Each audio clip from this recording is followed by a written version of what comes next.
la Commission, Madame la rapporteure.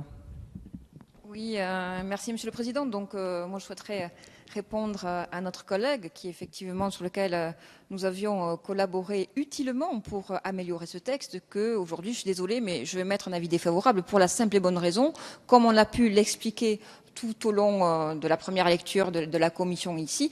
Aujourd'hui, on est sur un opérateur national qui va être sur un réseau de bornes essentiel et qui va intervenir là où les collectivités n'interviennent pas. Les collectivités, aujourd'hui, et vous en êtes un témoin, puisque vous l'avez fait sur votre territoire, elles ont effectivement décidé de déployer un réseau de bornes comme elles l'entendent, à savoir qui répondent à des besoins, mais également par rapport à des problématiques bien particulières d'un territoire. Aujourd'hui, au regard parfois du faible déploiement de ces réseaux dans certains territoires et pas dans tous.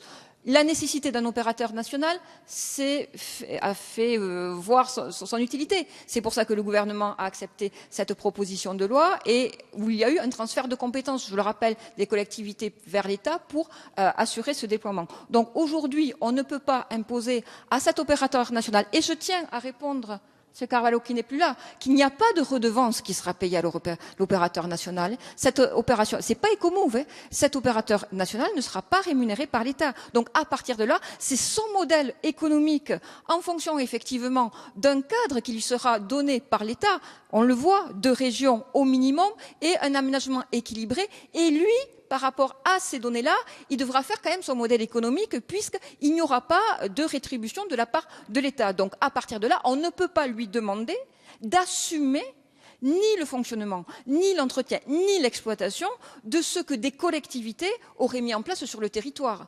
C'est pas possible, parce qu'autrement, effectivement, il n'y aura personne qui va avoir cette volonté d'avoir ce réseau essentiel de bornes. Donc, je le rappelle, on est sur un réseau essentiel qui est là pour, à un moment donné, faire un maillage du territoire, mais qui, au-delà, ne sera pas là pour se substituer aux collectivités. Et je l'ai rappelé tout à l'heure, et vous le savez, l'ADEME a modifié les critères d'éligibilité en termes de montant et également en termes d'accessibilité par rapport à des territoires qui, aujourd'hui, ne pouvaient pas y accéder. Donc, je crois qu'on est sur une position équilibrée entre les collectivités territoriales d'un côté et l'opérateur national. Et que si, demain, on demande à cet opérateur national de prendre en charge des bornes dont il n'aura eu aucune décision dans le nombre, dans la répartition, on ne pourra jamais avoir ce maillage. Donc, à ce niveau-là, je dis mon avis est défavorable. Permettez-moi, Monsieur le Président, en quelques secondes, de pouvoir répondre, de remercier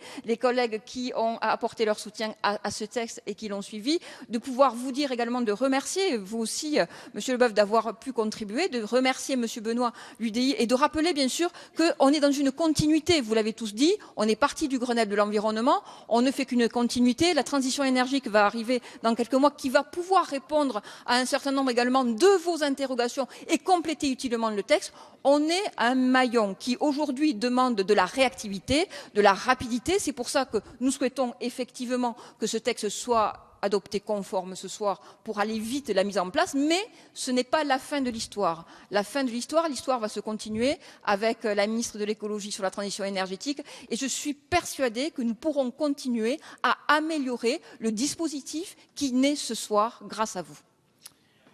Avis du gouvernement, Madame la Ministre.